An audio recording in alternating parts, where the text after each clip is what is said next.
11वें स्थान पर जो रही थी हमारी अर्थव्यवस्था 2014 में, वो आज 5वें स्थान पर आई। चंद्रयान पर चंद्रयान पहुंचाने वाला भारत विश्व में चौथा देश बना है और G20 के माध्यम से भारत की संस्कृति, भारत की कला, भारत के खान-पान, भारत की वेशभूषा, भाषाएं, इस सभी को विश्व के अंदर प्रसिद्ध करने का काम हमारे सम्माननीय प्रधानमंत्री ने किया है। इसके साथ साथ अफ्रीकन यूनियन को G20 में शामिल कर G20 को G21 में परिवर्तित करने का काम भी हमारे प्रधानमंत्री जी ने किया है। आतंकवाद, क्लाइमेट चेंज और अर्थव्यवस्था के बारे में मोदी जी का दृष्टिकोण समग्र विश्व के नेतृत्व ने आज स्वीकारा है और वो वैश्विक एजेंडा के रूप में दिल्ली डिक्लेरेशन से प्रस्तापित हुआ है। हमारे देश की कई धरोहर, चाहे उड़ीसा का कोणार्क मंदिर हो, चाहे नालंदा यूनिवर्सिटी हो, चाहे मधुबनी का पेंटिंग हो, इसको समग्र विश्व के सामने रखने का काम ये G20 समिट ने किया है। डिजिटल पब्लिक इंफ्रास्ट्रक्चर की वैश्विक मान्यता मिली।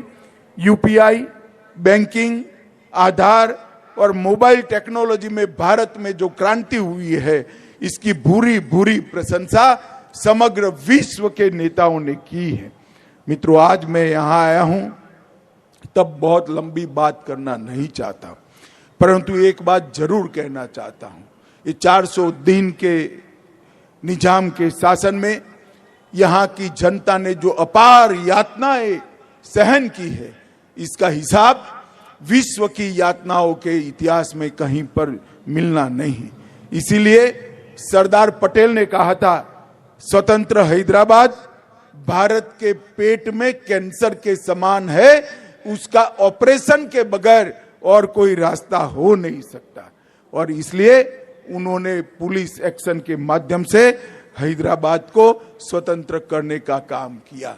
बड़ी दुर्भाग्य की बात है, तेलंगाना की रचना के बाद भी तेलंगाना विमोचन दिन मनाने में वोट बैंक की पॉलिटिक्स के कारण ये पार्टियां जो संकोच कर रही है, मैं उनको कहना चाहता हूं, जो अपने देश के इतिहास से मुंह मोड़ लेते हैं, देश की जनता उनसे मुंह मोड़ लेती है।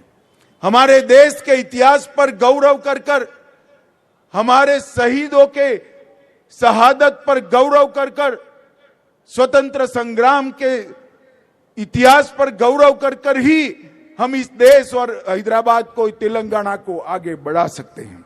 और यहां पर जिस प्रकार से निजाम के क्रूर शासन ने कई फरमान दिए थे, माफूसा और गैर माफूसा का भेद खड़ा किया था, उससे मुक्ति सरदार पटेल ने दिलाई थी। कई ऐसी घटनाएं हैं जिसके जिक्र से भी आज रोंगटे खड़े हो जाते हैं। मैं एक ही का उल्लेख करना चाहूंगा। परक्कल्ला तेलंगाना 2 सितंबर 1947, 1500 से ज्यादा लोग भारतीय तिरंगा फहराने के लिए परक्कल्ला कस्बे में एकत्रित हुए। निजाम की रजाकार फौज ने जनरल डायर की तरह गोलियां चलाने का आदेश किया। 150 लोग घायल हुए, कई लोग मारे गए। ऐसा निर्मम हत्याकांड मराठावाड़ा के परभणी के गुंडा गांव में भी हुआ और बीदर के पास घोरटा में भी हुआ।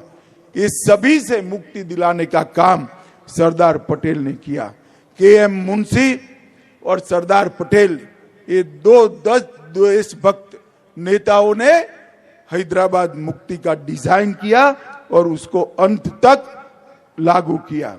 और 10 अगस्त 1948 को सरदार पटेल ने कहा था कि हैदराबाद समस्या के समाधान का एक ही रास्ता है और वह है हैदराबाद का भारत में विलय, जिसको 17 सितंबर 1948 को उन्होंने सरेंडर किया और निजाम शरण में आए। मित्रों, आज मैं तेलंगाना राज्य की जनता को, कर्नाटक के कल्याण कर्नाटक की जनता को और मराठावाड़ के महाराष्ट्र की जनता को कहना चाहता हूं कि ये जो दिन है, ये दिन की स्मृति जो है, हमारा संघर्ष है, हमारे शहीदों का बलिदान है, उसको युगों युगों तक हम याद कर कर रखें, जिससे आने वाली पीढ़ियां इससे प्रेरणा ले और देश के विकास के लिए अपने आप को समर्पित करें।